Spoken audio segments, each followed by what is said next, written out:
Halo, assalamualaikum warahmatullahi wabarakatuh. Kali ini kita akan review materi berkaitan dengan moderasi beragama. Selama 3 hari ikut menjadi peserta di program penguatan moderasi beragama.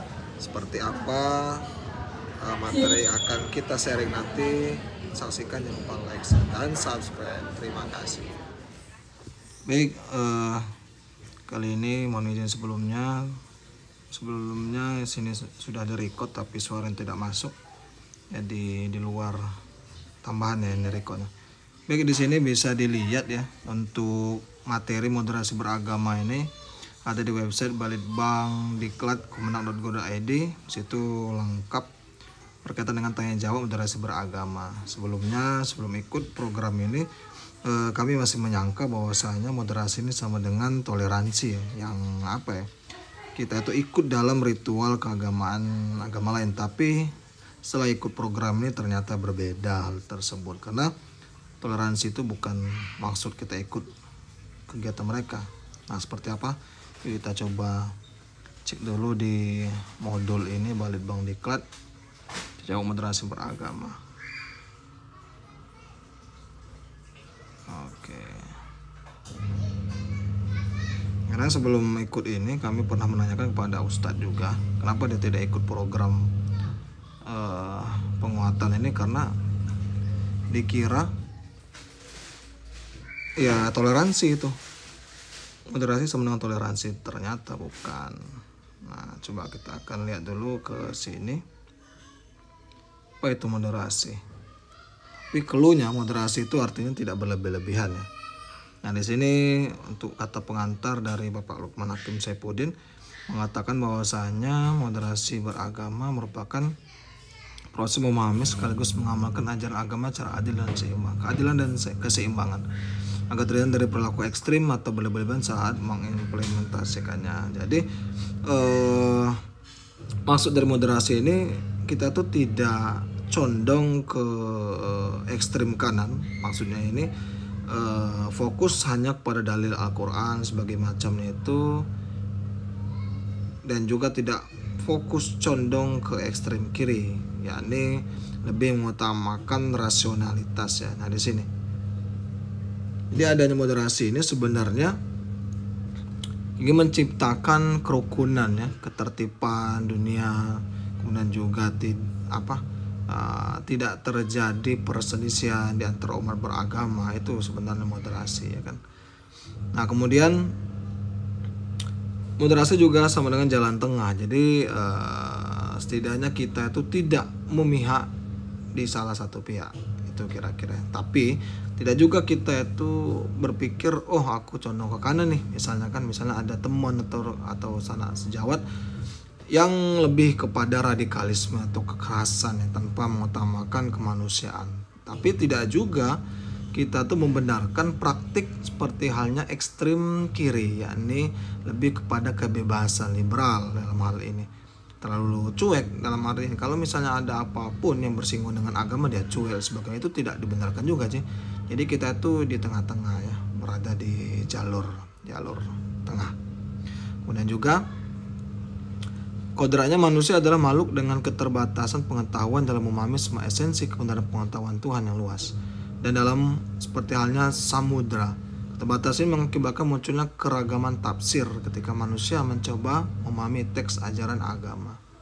Kebenaran satu tafsir buat manusia pun menjadi relatif karena kebenaran hakiki hanya miliknya. Nah, di sini sebenarnya peran penting dari moderasi itu sendiri.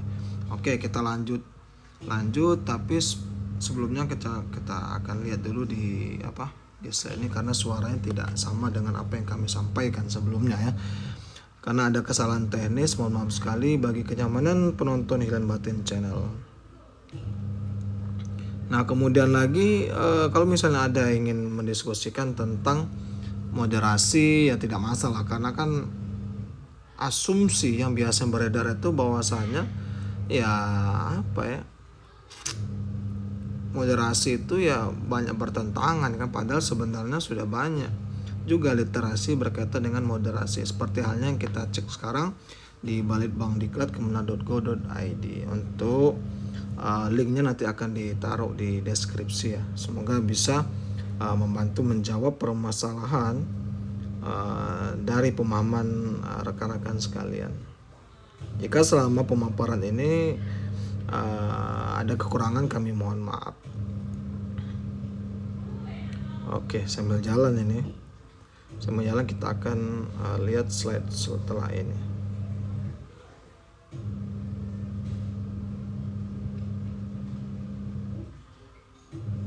Kemudian ada juga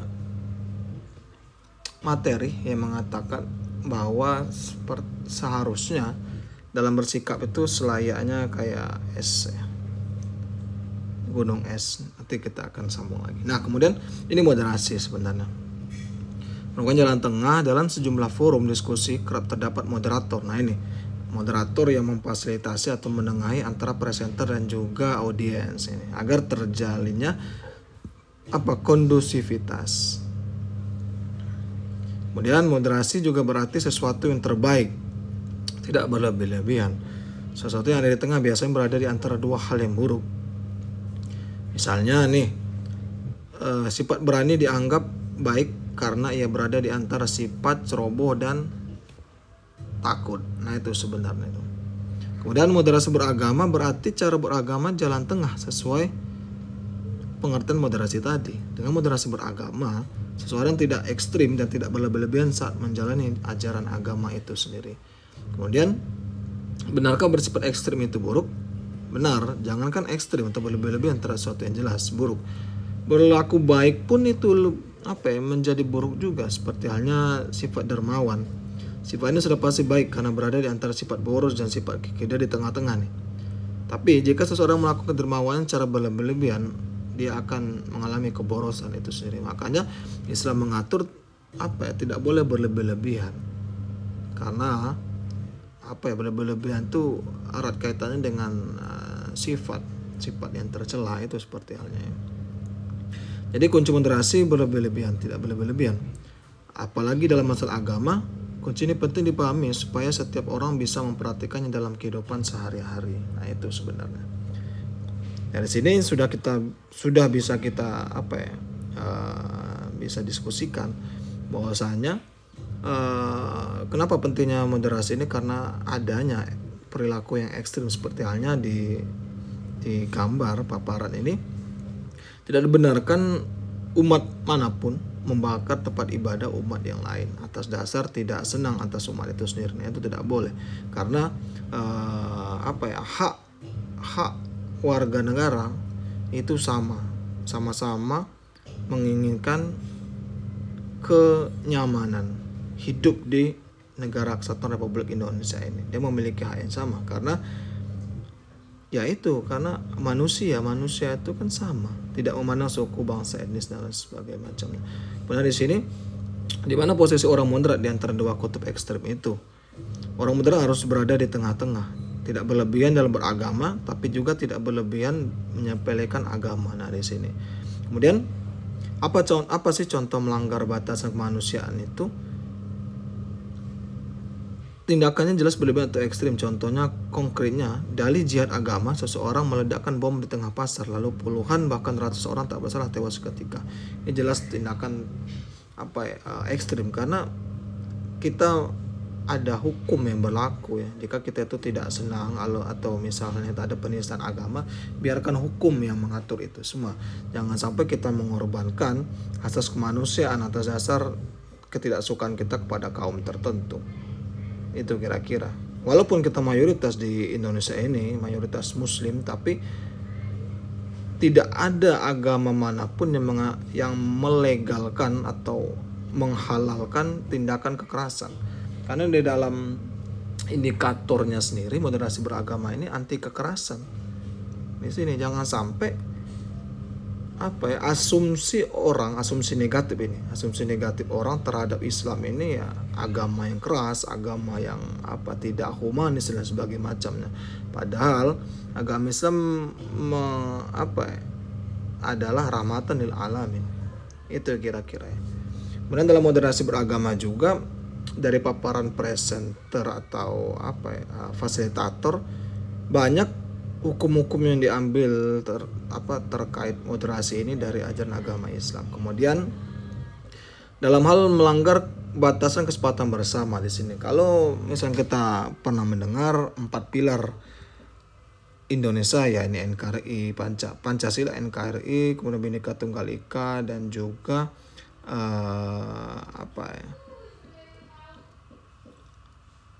Pancasila, NKRI, kemudian Undang-Undang Dasar, dan Bhinneka Tunggal Ika. Bhinneka Tunggal Ika itu kan sudah disepakati oleh para pendahulu kita atau founding father kita.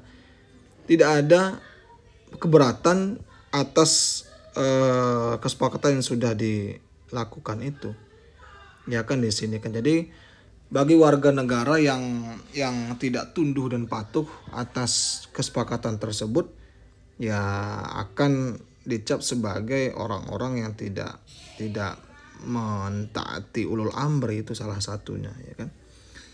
Nah, kemudian di contoh bawahnya itu apa contoh melanggar batasan ketertiban umum. Nah, di sini sudah ada peraturan sebagai macamnya, itu bagaimana kita tuh menjalankan kehidupan sehari-hari. Kemudian juga ada tempat ibadah, bagaimana kita tuh melaksanakan ibadah. Itu seharusnya dilaksanakan. Bukan dilarang kita tuh melakukan ibadah, tapi dilihat dulu sikonnya di situ kan. Seperti halnya contoh itu kan, atas dasar menunaikan kewajiban sholat ibadah, sehingga tidak melihat faktor kenyamanan bagi warga yang lain, misalnya di tengah jalan itu kan sedang padanya orang lalu lalang tuh. Nah, itu tidak diperkenankan untuk menggunakannya, karena akan banyak mudaratnya di situ. Nah, ini salah satunya. Gunakanlah tempat-tempat yang benar-benar steril, kemudian juga dan jangan jadikan tempat tersebut sah atau hal ini tidak menggubris ketertiban umum. Beda halnya dengan negara luar kan kadang-kadang kan Muslim, seperti halnya di Amerika misalnya. Muslim kan agama yang minoritas di situ, ya kan. Kemudian juga banyak Islamophobia di situ, karena yang mereka cap Islam itu adalah agama yang radikal, ya kan, penuh kekerasan. Sehingga jika melihat orang Muslim itu langsung mau diperangi. Nah, itu salah satunya efek dari image yang dicap oleh orang Muslim terhadap orang Muslim. Nah, itu karena di luar negeri itu kan jumlah masjid itu sangat terbatas sekali, sehingga banyak tempat-tempat umum yang digunakan untuk sarana ibadah, itu salah satu. Tapi di Indonesia itu masih banyak sih. Jadi gunakanlah tempat ibadah sehingga tidak mengesampingkan ketertiban umum. Kemudian juga di sini apa contoh konkret untuk membedakan agama dan beragama, ya kan. Ajaran agama untuk memuliakan perempuan, ajaran bersifat pasti dan tidak ada yang memperdebatkannya. Itulah ajaran agama. Kemudian bagaimana cara memuliakan perempuan? Menurut ajaran agama itu masing-masing umat beragama melakukan praktik berbeda-beda. Itulah yang disebut beragama. Jadi sudah jelas di sini kan apa bedanya antara agama dan beragama. Cara menjalankan agama itu sendiri itu beragama. Kemudian di sini moderasi beragama sama dengan toleran. Toleran adalah hasil yang diakibatkan oleh sikap moderat dalam beragama. Jadi itu hasil, kalau moderasi itu adalah prosesnya. Moderasi. Kemudian seseorang yang moderat bisa jadi tidak setuju atas suatu tafsir ajaran agama, tapi ia tidak akan menyalahkan orang lain yang berbeda pendapat dengannya. Itu juga seseorang yang moderat, misalnya punya keberpihakan atas suatu tafsir agama, tapi ia tidak akan memaksakannya berlaku untuk orang lain. Ini salah satunya moderasi.